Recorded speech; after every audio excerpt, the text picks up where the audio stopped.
और इस वक्त की एक बेहद अहम और बड़ी खबर के साथ करते हैं शुरुआत। आम आदमी पार्टी के नेता संजय सिंह की पेशी अब से कुछ ही देर बाद यहीं दिल्ली के राउज एवेन्यू कोर्ट में होने वाली, क्योंकि कल ईडी ने उनको गिरफ्तार किया है। दिल्ली की नई शराब नीति में मनी लॉन्ड्रिंग के आरोपों के तहत ये गिरफ्तारी। खास बात यह है कि आम आदमी पार्टी के ये तीसरे बड़े नेता जिनकी इस तरह के आरोप में गिरफ्तारी हुई है और कुछ ही देर बाद यहां आज कोर्ट में उनकी पेशी होनी है। कल ईडी ने एक लंबी पूछताछ उनसे की, तकरीबन 10 घंटे से भी ज्यादा, और उसके बाद आरोप ये लगे कि वो पूछताछ में पूरी तरह से सहयोग नहीं कर रहे हैं, इसलिए उनकी गिरफ्तारी हुई है। लेकिन माना यह जा रहा है कि शराब नीति में घोटाले के जो आरोप लग रहे हैं उसमें मनी लॉन्ड्रिंग के तहत, पीएमएलए के तहत उनकी गिरफ्तारी हुई है। और अब जबकि उन्हें आज यहां पर कोर्ट में पेश किया जाएगा, ईडी कस्टडी की मांग करेगी ताकि कुछ और सबूत इकट्ठे किए जा सके, उनसे सवाल जवाब किए जा सके, क्योंकि आरोप यही लगा कि वो पूछताछ में अब तक सहयोग नहीं कर रहे हैं और इसीलिए भी उनकी गिरफ्तारी जरूरी है। और कुछ यही ठोस दलीलें आज यहां राउज एवेन्यू कोर्ट में भी ईडी को रखनी होगी, जिसकी वजह से वो उनकी कस्टडी मांग सके। इस पूरे मामले में जिन लोगों को गवाह बनाया गया है ईडी की ओर से, उनके सामने भी बिठाकर पूछताछ की जा सकती है इस पूरे मामले में।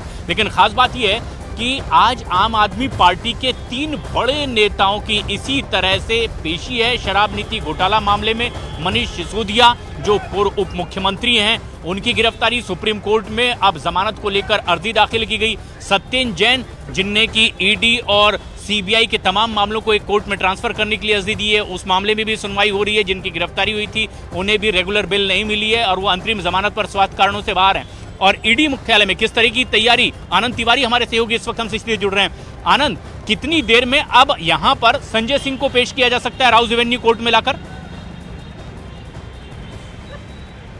देखिए प्रशांत, इस वक्त हम ईडी हेडक्वार्टर के बाहर खड़े हुए हैं। यहाँ पर पुलिस का पुख्ता इंतजाम जो है आप देख सकते हैं, और जो जानकारी मिल रही है करीबन 2:30 बजे यहाँ से जो संजय सिंह है उन्हें यहाँ से निकाला जाएगा और ईडी टीम उन्हें लेकर राउज एवेन्यू कोर्ट पहुंचेगी, जहाँ पर कि इस पूरे मामले में जो ईडी है वो अपने फैक्ट्स रखेगी कि किस ग्राउंड पे संजय सिंह की गिरफ्तारी की गई है और किस ग्राउंड पे आगे की उनकी रिमांड उनकी लेना है। अगर आप ईडी की चार्जशीट की बात करें तो उसमें 2020 का भी जिक्र किया गया है कि आखिर कैसे दिनेश अरोड़ा, अमित अरोड़ा और संजय सिंह की मुलाकात हुई, और केवल एक बार नहीं, संजय सिंह का चार्जशीट में 29 बार जिक्र किया गया है कि कैसे संजय सिंह के घर पे मुलाकात हुई और कैसे उन्होंने मनीष सिसोदिया से मुलाकात कराई और उसके बाद कैसे दोनों ने अपने निजी हितों के लिए वहां पर मीटिंग्स की। इन तमाम चीजों का भी जिक्र किया गया है। जो इलेक्ट्रॉनिक गैजेट्स और जो दस्तावेज बरामद हुए थे उनको भी आज कोर्ट के सामने जो है वो ईडी रखेगी और देखना होगा कि कितने दिनों की रिमांड संजय सिंह की मिलती है। और उस रिमांड के दौरान कयास ये भी लगाए जा रहे हैं सूत्रों से कि कुछ लोगों से कन्फर्ट जो है वो भी संजय सिंह का कराया जा सकता है, क्योंकि ईडी ने यह भी आरोप लगाए कि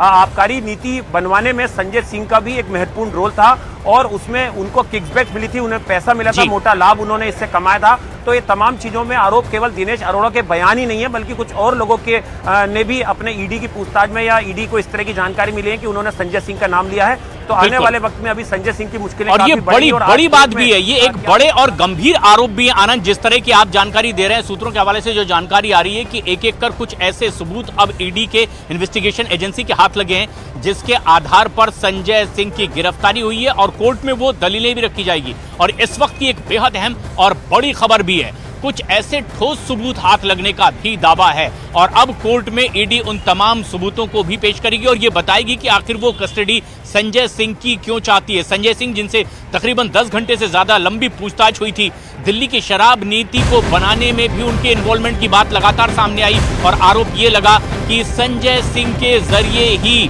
जिस तरह से कुछ अहम लोगों की मुलाकात आम आदमी पार्टी के कुछ और वरिष्ठ नेताओं से करवाई गई और ऐसे में एक बड़ा फायदा आम आदमी पार्टी को दिलाने की कोशिश हुई थी। और इस मामले में जब एक पूछताछ हुई है, कुछ लोगों को सरकारी गवाह बनाया गया है और उनकी पूछताछ में संजय सिंह की भूमिका सामने आई है। सूत्रों के हवाले से जो बड़ी खबर आई, आनंद तिवारी हमारे सहयोगी इस वक्त हमसे सीधे जुड़े हुए हैं, ईडी दफ्तर पर मौजूद हैं।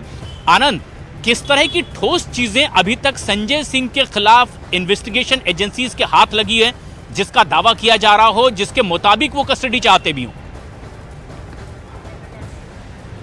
देखिए, सीधे सीधे आरोप जो हैं, जो ईडी आरोप ने लगे, चार्जशीट का हिस्सा है जो कोर्ट में दाखिल की गई कि कैसे अनप्लग रेस्टोरेंट था, वहां पर संजय सिंह और दिनेश अरोड़ा की मुलाकात होती है। उस मुलाकात के बाद पार्टी के लिए फंड रेज करने की बात होती है और 42 लाख रुपए जो हैं वो दिनेश अरोड़ा जो है वो संजय सिंह को देते हैं। हालांकि संजय सिंह ने वो पैसा मनीष सिसोदिया को पहुंचाया था, ये भी आरोप जो है वो ईडी ने लगाए हैं। इसके अलावा एक दिनेश अरोड़ा का एक काम अटका हुआ था, जिसका कि एक शराब का जो ठेका था उसे दूसरी जगह ट्रांसफर कराना था, उस काम को भी मनीष सिसोदिया से संजय सिंह ने कराया। तो ये तमाम चीजें थी।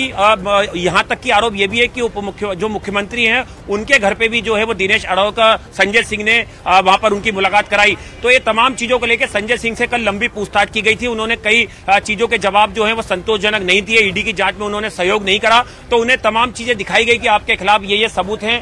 दिनेश अरोड़ा जो इसमें सरकारी गवाह बन चुके हैं, 2 लोग और हैं जो सरकारी गवाह बने हुए हैं, उन तमाम लोगों के जो बयान है वो उन्हें दिखाया गया। और उसके बाद जब ईडी को लगा कि जो संजय सिंह है वो जांच में सहयोग नहीं कर रहे हैं, उसके बाद उनकी गिरफ्तारी की गई है।